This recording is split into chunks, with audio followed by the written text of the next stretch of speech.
नमस्कार दोस्तों।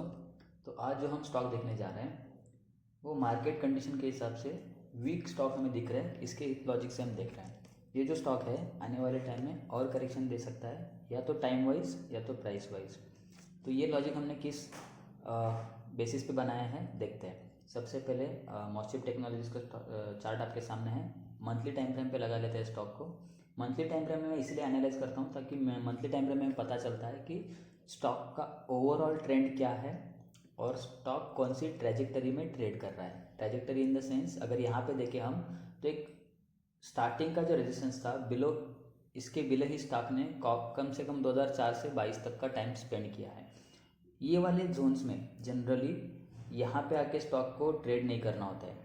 स्टॉक को हम ट्रेड कहाँ पे कर सकते हैं, यहाँ से स्टॉक में एक मूवमेंट आया था, हम देख सकते हैं यहाँ से मूवमेंट आया था यहाँ तक का, तो स्टॉक बॉटम में या तो ट्रेड करेंगे या तो जब ये लाइन का ब्रेकआउट हो जाएगा उसके बाद हम ट्रेड करने की कोशिश करेंगे। ठीक है, अब ये लॉजिक से ये स्टॉक आफ्टर 2021 हमारे वॉच लिस्ट में होगा, क्योंकि अपने ऑल टाइम हाई के टेरिटरी में ट्रेड कर रहा था।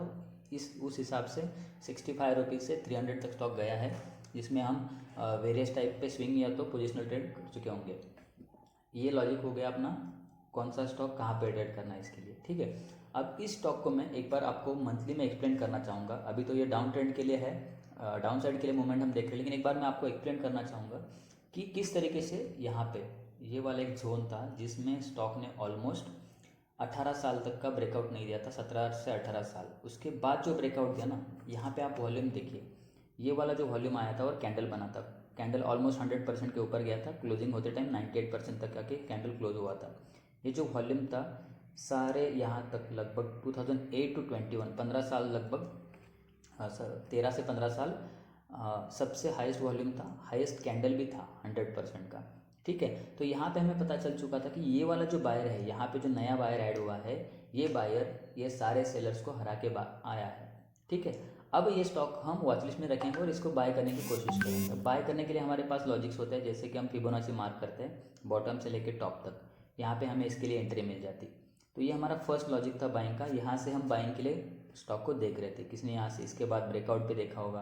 ब्रेकआउट के बाद एक बढ़िया से बाइंग यहाँ पे हमें देखने को मिला, जो कि 60-70 रुपीज़ से 300 तक का गया था। अब स्टॉक में जो पुल बैक आया, फर्स्ट टाइम पुल बैक आया, ये पुल बैक के बाद हम स्टॉक को बाय करने के लिए कहाँ पे देख सकते हैं।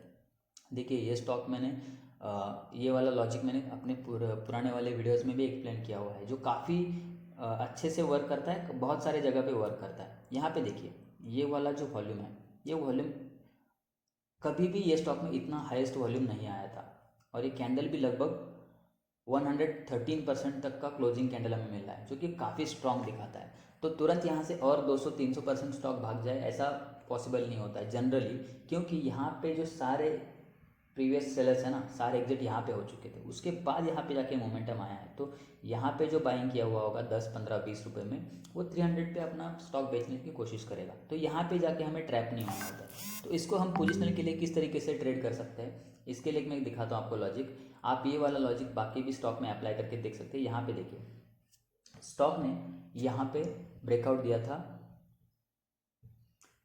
ये वाले कैंडल में ब्रेकआउट दिया था, उसके बाद कंटिन्यूसली स्टॉक इसके अंदर ही क्लोजिंग दे रहा था।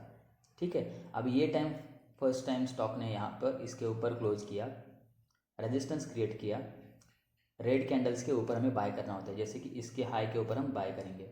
ब्रेकआउट के ऊपर जो रेजिस्टेंस कैंडल बनता है वहाँ से पुल बैक आएगा, पुल बैक के बाद स्टॉक जब ऊपर जाएगा, जब उसके बाद तो यहाँ पे हम बाइंग के लिए कोशिश करेंगे। 107, 108 के अराउंड हमने बाय किया होगा कहीं पे।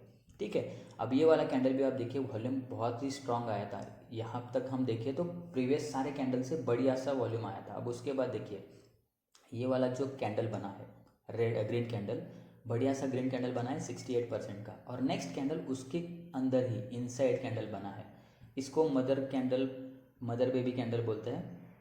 ये मदर हो गया, ये बेबी कैंडल हो गया। लॉजिक अपने अपने हर किसी के बोलने के अलग है, कुछ लोग इसको इनसाइड कैंडल स्ट्रैटेजी भी बोलते हैं। तो इनसाइड कैंडल जैसे ही इसका हाई ब्रेक होगा, यहाँ पे लोग बाइंग की कोशिश करेंगे, इसके नीचे का स्टॉप लॉस रहेगा। अब यहाँ से जो मोमेंटम आता है वो ना काफ़ी एग्रेसिव आता है, क्योंकि ये वाले जो बायर है इसको थोड़ा सा एग्जिट कर चुके होंगे, लेकिन नए बायर अभी इसमें एक्टिव हो चुके हैं 165 लेवल से। तो यहाँ पे मैंने इसका बॉक्स इसलिए मार्क किया क्योंकि ये जो ट्रैप सेलर्स थे, या तो इनसाइड कैंडल के जो बाय सेलर्स थे वो अभी ट्रैप हो चुके हैं। अब ये सप्लाई डिमांड, ये जो डिमांड जोन क्रिएट होता है, डिमांड जोन क्यों क्रिएट होता है, यहाँ पे जो सेल करके गया होगा उसका प्राइस रहेगा 160 और 130 के बीच का। अब उसको वो जब भी प्राइस ऊपर से वापस से आएगा तो उसमें वो बाय करने की कोशिश होगी यहाँ पे उसी जोन में। आप ये सेम लॉजिक दूसरे भी स्टॉक्स में अप्लाई करके देख सकते हैं, ठीक है, इनसाइड कैंडल लॉजिक। लेकिन ये कहाँ पे बनना चाहिए, ब्रेकआउट के बाद में, ब्रेकआउट के तुरंत बाद वाला जो कैंडल होगा उसके अंदर अगर इस टाइप का कैंडल बनता है तो वो काफ़ी पावरफुल होता है। तो यहाँ पे देखिए ये वाले जोन में मैं ये बॉक्स एक्सटेंड करता हूँ। अब एक बार हम इसको डेली टाइम फ्रेम में देखते हैं किस तरीके से ये काम करता है स्विंग या पोजिशनल के लिए। देखिए जैसे ही ये वाले बॉक्स में आई प्राइस, इसको टच किया और यहाँ से स्टॉक ने 32% का मूवमेंट दिया 3 दिन में। उसके बाद ये वाले जोन में होल्ड किया, यहाँ पे ब्रेकआउट दिया है स्टॉक ने और यहाँ से स्टॉक ने दिया है लगभग 20% के अराउंड का मूवमेंट। बॉटम से अगर देखिए तो बॉटम से स्टॉक ने मूवमेंट दिया है 56% का, ठीक है। अभी वापस से स्टॉक उसको रिटेस्ट करने आएगा और रिटेस्ट करने के बाद देखिए यहीं से स्टॉक में मोमेंटम आना चालू हुआ और यहाँ से स्टॉक ने मोमेंटम दिया है 73, ऑलमोस्ट 75% का। तो ये वाले जो लेवल्स होते हैं ना वो इसी तरीके से काम करते हैं। हमें ये मंथली टाइम फ्रेम में आइडेंटिफाई करने होते हैं ब्रेकआउट लेवल्स, उसके बाद सेलर्स ट्रैपिंग, और सेलर ट्रैपिंग के हिसाब से हम इसका डिमांड जोन मार्क करते हैं, ठीक है। अब ये जो काफ़ी तगड़ा मोमेंटम आया था उसके पुल बैक के बाद स्टॉक ने वापस से ऊपर जाने की कोशिश की है। अब हम इसको डाउन साइड के लिए क्यों ट्रेड करना चाहते हैं, देखिए स्टॉक में बढ़िया मोमेंटम आया, रिटेस्ट किया और यहाँ से स्टॉक ऊपर जाने की कोशिश कर रहा था। ये वाला जो एरिया है अगर इसको हम मंथली में मार्क करता हूँ, मैं इसको दिखाता हूँ मंथली में, इसका जो क्लोजिंग जो हमने मार्क किया हुआ है ये वाला इसका रेजिस्टेंस एरिया बनेगा, क्योंकि यहाँ से सेलिंग आना चालू हुआ था, काफ़ी बढ़िया सेलिंग आया है 320 से ऑलमोस्ट 128, 50 से 60% का रिट्रेसमेंट हुआ है इसमें, जो कि करेक्शन कहलाता है। तो ये जो रेजिस्टेंस क्रिएट होता है, अगर मैं इसको मार्क करूँ यहाँ पे तो यहाँ पे देख सकते हैं आप ये एम पैटर्न बना था, इसको रिटेस्ट करने प्राइस गया और यहाँ से कंटिन्यूसली स्टॉक डाउन ट्रेंड में अपने डिमांड जोन तक आया है। जैसे ही डिमांड जोन में आएगा यहाँ से बायर इसको एक्यूमुलेट करने की कोशिश करेंगे, एक्यूमुलेशन हुआ, उसके बाद ये रिटेस्ट किया और यहाँ से अच्छा खासा वापस से मूवमेंट दिया। लेकिन यहाँ पे जो लास्ट के सेलर्स बचे हुए हैं ना, अब इनका काम बचेगा कि यहाँ से वापस से सेलिंग करेंगे। जैसे डिमांड जोन, जैसे ये वाला डिमांड जोन था, यहाँ पे हम बाइंग के लिए देख रहे थे, जैसे यहाँ से ब्रेकआउट दिया, रिटेस्ट किया, हम इसको ऊपर जाने के लिए देख रहे थे। सेम लेवल्स पे, सेम लॉजिक से यहाँ पे जो demand zone supply zone create हुआ है ये वाला, यहाँ से लास्ट सेलर आए थे ना, यहाँ से ट्रेंड चेंज हुआ, रिटेस्ट हुआ, तो ये लास्ट सेलर यहाँ पे आए थे। अब इसी एरिया को मैं यहाँ पे एक्सटेंड करता हूँ, यहाँ से अपना सेलिंग की प्रोबेबिलिटी ज़्यादा होती है, ठीक है। तो हम देखते हैं डेली टाइम फ्रेम में कि इसमें क्या हो रहा है। एक बार मैं आपको बताना चाहूँगा मंथली टाइम फ्रेम में स्टॉक जो है ऑलरेडी 60 के ऊपर जाके अभी 60 पॉइंट पे, RSI 60 पे होल्ड कर रहा है। मैं इसको सेलिंग के लिए इसलिए देख रहा हूँ कि मुझे लगता है आने वाले, आज 18 नवंबर डेट है, आने वाले 10 से 12 दिन में ये स्टॉक RSI 60 के नीचे होना चाहिए, तभी जाके इसमें और सेलिंग आएगा। स्टॉक जब भी 60 के ऊपर होगा उसमें सेलिंग के चांसेस बहुत ही कम आते हैं, अगर सेलिंग आता भी है तो रिकवर हो जाता है वो। वीकली में देखिए तो वीकली में ऑलरेडी 60 के नीचे जा चुका है, और डेली में देखें, डेली में ऑलरेडी 60 और उसके बाद भी 40 के नीचे जा चुका है। तो डेली में पहले शिफ्ट होता है, उसके बाद वीकली में, और फिर जाके मंथली में शिफ्ट होता है। On the verge of shifting from monthly positive RSI to negative side, okay. इसीलिए हम इसको अभी ट्रेड करने के लिए देख रहे हैं। तो एक बार इसका प्राइस एक्शन देखते हैं कि किस तरीके से हुआ था। यहाँ से बायर आने की कोशिश करेंगे, ये होता है सेलर का एरिया, यहाँ पे बायर का एरिया। सप्लाई और डिमांड किस तरीके से हमने मार्क किया आप देख चुके हैं। अब यहाँ से देखिए, यहाँ से जो बायर आया है वो कंटिन्यूसली वन वे रैली में स्टॉक को यहाँ से विदाउट रिट्रेसमेंट यहाँ तक लेके जा चुका है, 60% तक स्टॉक लेके जा चुका है। अब इसमें आप देखें तो ये जो वॉल्यूम भी है ना, काफ़ी स्ट्रॉन्ग वॉल्यूम है। तो जैसे ही यहाँ से यहाँ जाएगा तो बहुत सारे नए बायर्स को ये अट्रैक्ट करेगा। जब यहाँ पे होगा तभी स्टॉक, कुछ लोगों ने देखा होगा, लेकिन ये कैंडल देख के लोग बोलेंगे अभी तो आज 15% बढ़ा है, कुछ टाइम वेट करते हैं, नीचे आएगा तो खरीद लेंगे, लेकिन वो वापस से ऊपर चला जाता है। और ये जब रेजिस्टेंस जोन पे आता है तो यहाँ पे देखिए हाईएस्ट एवर वॉल्यूम आने चालू हो जाते हैं। जैसे रेजिस्टेंस एरिया में हिट करा, यहाँ पे बढ़िया सा वॉल्यूम आया। अब यहाँ पे आके कोई ना कोई न्यूज़ आया होगा, या तो लोगों के अपने वॉच लिस्ट में आया होगा कि ये स्टॉक पिछले 4-5 दिन में इतना सा बढ़ गया है करके, लेकिन ये लोग नहीं देखते कि प्रीवियस जो उसका सप्लाई जोन है उसमें अभी स्टॉक ट्रेड कर रहा है, तो ऐसे लोकेशन पे हमें ट्रेड नहीं करना होता है। अब यहाँ पे आप देखें, जनरली लोग क्या करते हैं, स्टॉक में पुल बैक आएगा, पुल बैक में ऊपर जाएगा, इस हिसाब से खरीदना चाहते हैं। अब लोग खरीदने के लिए क्या अपना लॉजिक यूज़ करते हैं, देखिए यहाँ पे मॉर्निंग स्टार बना है, अब लोग यहाँ पे एंट्री करेंगे, ये यहाँ पे इनका स्टॉप लॉस होगा। जिसने भी यहाँ पे खरीदा होगा ना, उसको अपना टारगेट नहीं मिला होगा। जो यहाँ पे खरीदेगा कम से कम 15 से 20% तक का तो टारगेट रखेगा। अगर इसका स्टॉप लॉस ही यहाँ पे 15% आ रहा है तो कम से कम 15% तो इसको टारगेट चाहिए, 15 से 20%। देखिए 15% तो आया ही नहीं है ये, और इतना सारा टाइम स्पेंड कर चुका है यहाँ से यहाँ तक, 1.5 महीने से ज़्यादा। तो ये यहाँ पे ट्रैप करता है ऑपरेटर। ये जो कैंडल होता है ना, ये कैंडल आपको ट्रैप करने के लिए बनाया जाता है। वापस से स्टॉक ने क्या किया, जैसे हम कुछ लोग बोलते हैं कि ब्रेकआउट पे ले लो, ये देखिए ब्रेकआउट यहाँ पे दिखा है हमें, लेकिन ब्रेकआउट कहाँ पे है, हम अभी एरिया कहाँ पे है, सप्लाई जोन में है, तो ये ब्रेकआउट नहीं है। भले ही ये प्रीवियस स्विंग का ब्रेकआउट हो चुका होगा, लेकिन ये सप्लाई का ब्रेकआउट नहीं हुआ है। हम सप्लाई के ब्रेकआउट पे ट्रेड करते हैं, ना कि स्विंग के ब्रेकआउट पे, ठीक है। अब यहाँ पे देखिए आप, यहाँ पे एक बढ़िया सा पैटर्न बना है, हायर लोज बना था, स्टॉक यहाँ से ऊपर जा रहा था।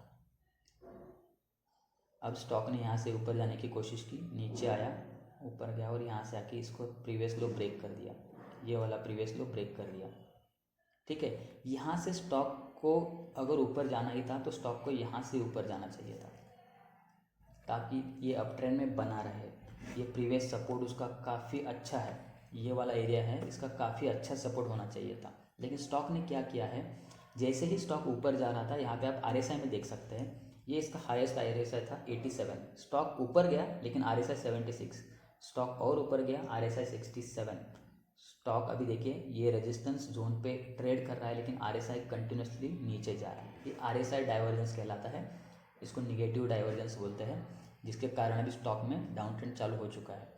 डेली में एक लॉजिक हम बार बार देखते हैं, जब भी स्टॉक रेजिस्टेंस एरिया पे ट्रेड करे और वहाँ पे जाके कोई भी सिग्निफिकेंट लेवल्स पे अगर स्टॉक RSI 60 का रेजिस्टेंस लेता है, जैसे कि यहाँ पे 60 के नीचे गया, यहाँ रेजिस्टेंस नहीं लिया 60 का, ऊपर गया, यहाँ पे आके 60 का रेजिस्टेंस लिया।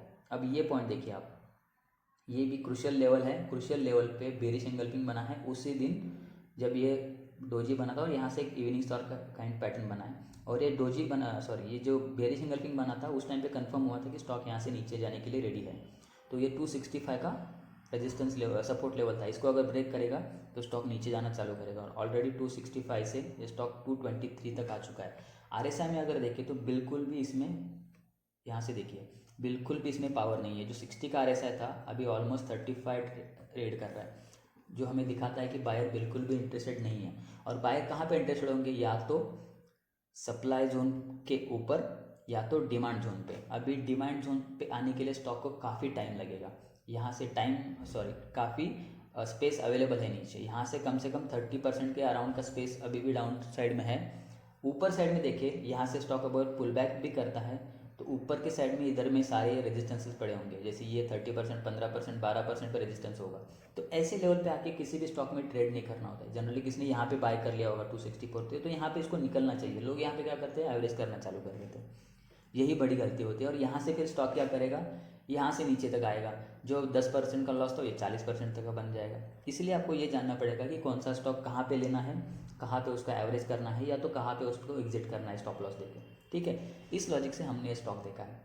अभी आप जो वॉल्यूम देखा है यहाँ पे, ये सारे वॉल्यूम जो है ना, एक काइंड ऑफ ट्रैप्ड वॉल्यूम इसको बोलते हैं। ट्रैप्ड वॉल्यूम में क्यों बोल रहा हूँ, मंथ वीकली टाइम फ्रेम में अगर देखें हम, देखिए यहाँ से कंटिन्यूसली स्मॉल कैंडल्स में सेलिंग आया था, एक ही कैंडल में सारा बाइंग आ गया, वॉल्यूम भी काफ़ी बढ़िया आया, लेकिन कैंडल क्लोज कहाँ पे जाके किया है, उसके रेजिस्टेंस एरिया पे। मंथली में भी देखेंगे तो रेजिस्टेंस को हिट करके नीचे आके क्लोज किया, रेजिस्टेंस को हिट करके नीचे आके क्लोज किया। अब यहाँ पे पता चल रहा था कि यहाँ पे जो वॉल्यूम आया है ना, उसके बाद बायर इंटरेस्टेड नहीं है। क्यों इंटरेस्टेड नहीं है, क्योंकि इसके बाद देखिए ये जो कैंडल बना है, ये क्या हैमर कैंडल है।